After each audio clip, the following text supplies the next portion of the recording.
अस्सलाम वालेकुम जी, मेरा नाम अली आरिफ है। You watching my YouTube channel. उम्मीद है आप सब खैरियत से होंगे। अगर अभी तक आपने चैनल सब्सक्राइब नहीं किया और बेल आइकन प्रेस नहीं किया फॉर अपडेट्स तो ज़रूर कीजिएगा। और बहुत शुक्रिया आपने ये वीडियो देखने के लिए टाइम निकाला। आपको जिस तरह से पता है कि इमरान खान साहब काफ़ी अरसे से बात कर रहे हैं फ़ाइनल कॉल के हवाले से लॉन्ग मार्च के लिए, यानी इस्लामाबाद की तरफ मार्च करना है इस हुकूमत के ख़िलाफ़। वो हुकूमत जिन्होंने ये कहा था कि हम महंगाई को ख़त्म करने के लिए आए हैं, और उन्होंने महंगाई मुकाम मार्च भी ये किया था। और उनका दावा ये था कि हम महंगाई ख़त्म करने आए हैं।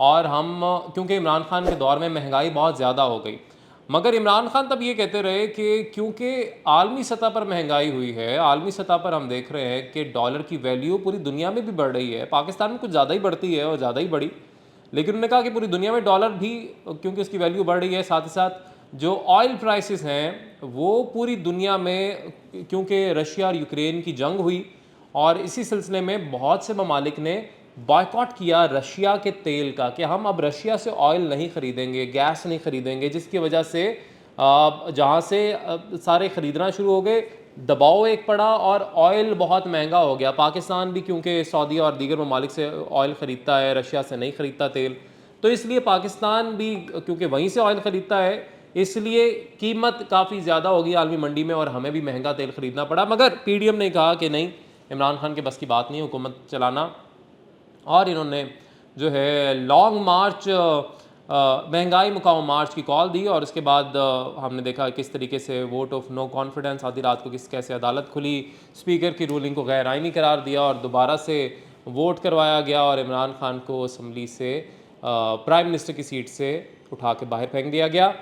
अच्छा, उसके बाद अब दोबारा से क्योंकि इमरान खान साहब ने कॉल दी हुई है लॉन्ग मार्च की, पहले जो लॉन्ग मार्च हुआ उसमें तब और आज के लॉन्ग मार्च में फ़र्क मैं आपको बताता हूँ। फ़र्क ये है कि तब पंजाब में हुकूमत थी मुस्लिम लीग नून की, यानी पंजाब से जितनी मूवमेंट होनी थी, जितने इलाकों से लोगों ने जाना था, वहाँ पर कंटेनर्स लगाए गए, पुलिस की भारी नफरी खड़ी की गई और लोगों पर, ना सिर्फ लड़कों पर, मर्द हजरात पर, बल्कि ख़वातीन पर भी तशद्दुद किया गया, गाड़ियाँ तोड़ी गई उनकी, और ये सब कुछ पुलिस के गुल्लू बट जो थे उन्होंने किया। लेकिन इस बार ऐसा नहीं है। इस बार पंजाब में हुकूमत है पाकिस्तान तहरीक इंसाफ और काफ लीग के पास, यानी पाकिस्तान तहरीक इंसाफ के पास इमरान खान की हुकूमत पंजाब में भी है, खैबर पख्तूनख्वा में भी है।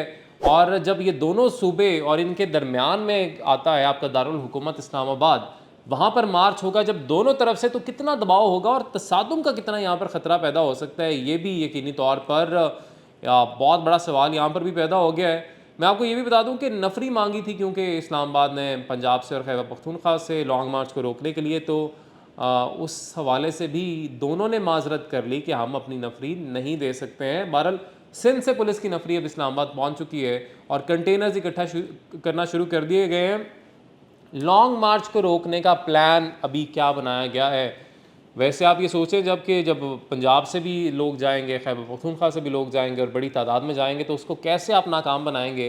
तो वज़ीर दाखिला राना सनाउल्लाह कहते हैं कि मेरे पास फार्मूला है और मैं ये करने जा रहा हूँ कि मैंने आर्मी भी डिप्लॉय कर दी है, मैंने रेंजर्स को इस्तेमाल करूँगा लॉन्ग मार्च रोकने के लिए। आपको याद होगा लास्ट टाइम भी रेंजर्स को इस्तेमाल किया गया, और रेंजर्स मतलब पहले कभी ऐसा होता देखा नहीं कि के रेंजर्स के जवान निहत्ते अवाम के ऊपर, पुरअमन मुजाहरा करने वालों के ऊपर आंसू गैस की शेलिंग करें, मगर रेंजर्स के एहलकारों ने की और यही लग रहा है कि इस बार भी की जाएगी उनकी जानिब से शेलिंग। लेकिन इस दफ़ा नया क्या होने जा रहा है? इस दफ़ा नया ये होने जा रहा है कि नई टेक्नोलॉजी ख़रीदी गई है जी पीडीएम हुकूमत की तरफ से। ड्रोन्स को ख़रीदा गया है और उन ड्रोन्स का इस्तेमाल किस लिए किया जाएगा? ताकि आंसू गैस के शेल उन ड्रोन्स की मदद से फेंके जाएँ।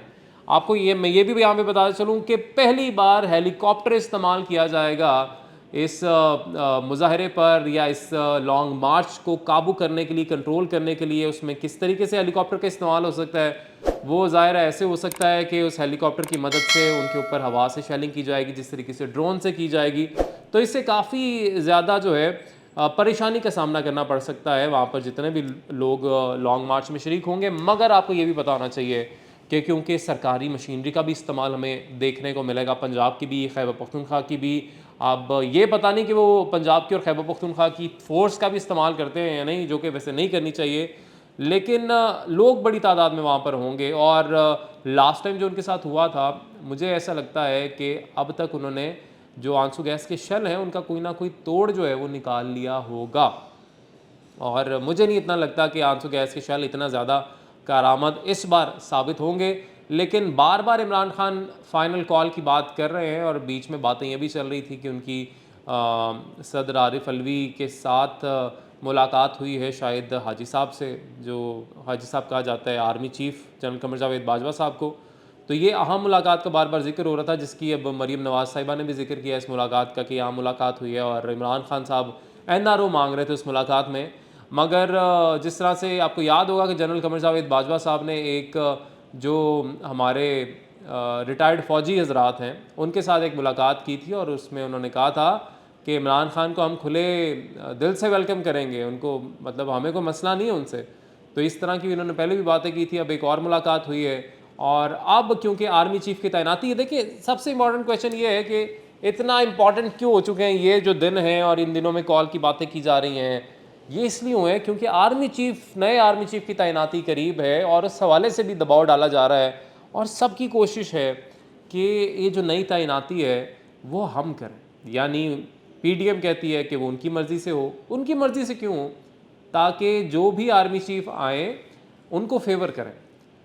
ये चाहते हैं हमारी हमारी मर्ज़ी के आर्मी चीफ़ आए, इमरान खान साहब चाहते हैं। उसकी भी वजह यही है क्योंकि ये ब्लेम करते हैं कि आर्मी का बहुत बड़ा, क्योंकि हमारी जमहूरियत में किरदार है, नो डाउट है। हमारी सियासत को एजेंसियाँ भी चलाती हैं, उसका इमरान खान साहब खुद भी जिक्र कर चुके हैं कि जब MQM को और काफली को मनाना होता था, लाना होता था वोट डालने के लिए, तो हमें एजेंसियों को कहना पड़ता था। तो जो उनके किरदार को तो हम डिनाई कर ही नहीं सकते हैं, तो फिर हमें ये चीज़ें भी ज़ाहिर है सामने रखनी पड़ेंगी। तो अब देखते हैं जी कि जो लॉन्ग मार्च होने जा रहा है, इमरान खान साहब कब कॉल देते हैं, क्या कॉल देते हैं। और आर्मी चीफ़ की तैनाती, क्योंकि इस हवाले से जो डिस्कशन है वो अक्टूबर के एंड में शुरू हो जाएगी, नवंबर से पहले ही।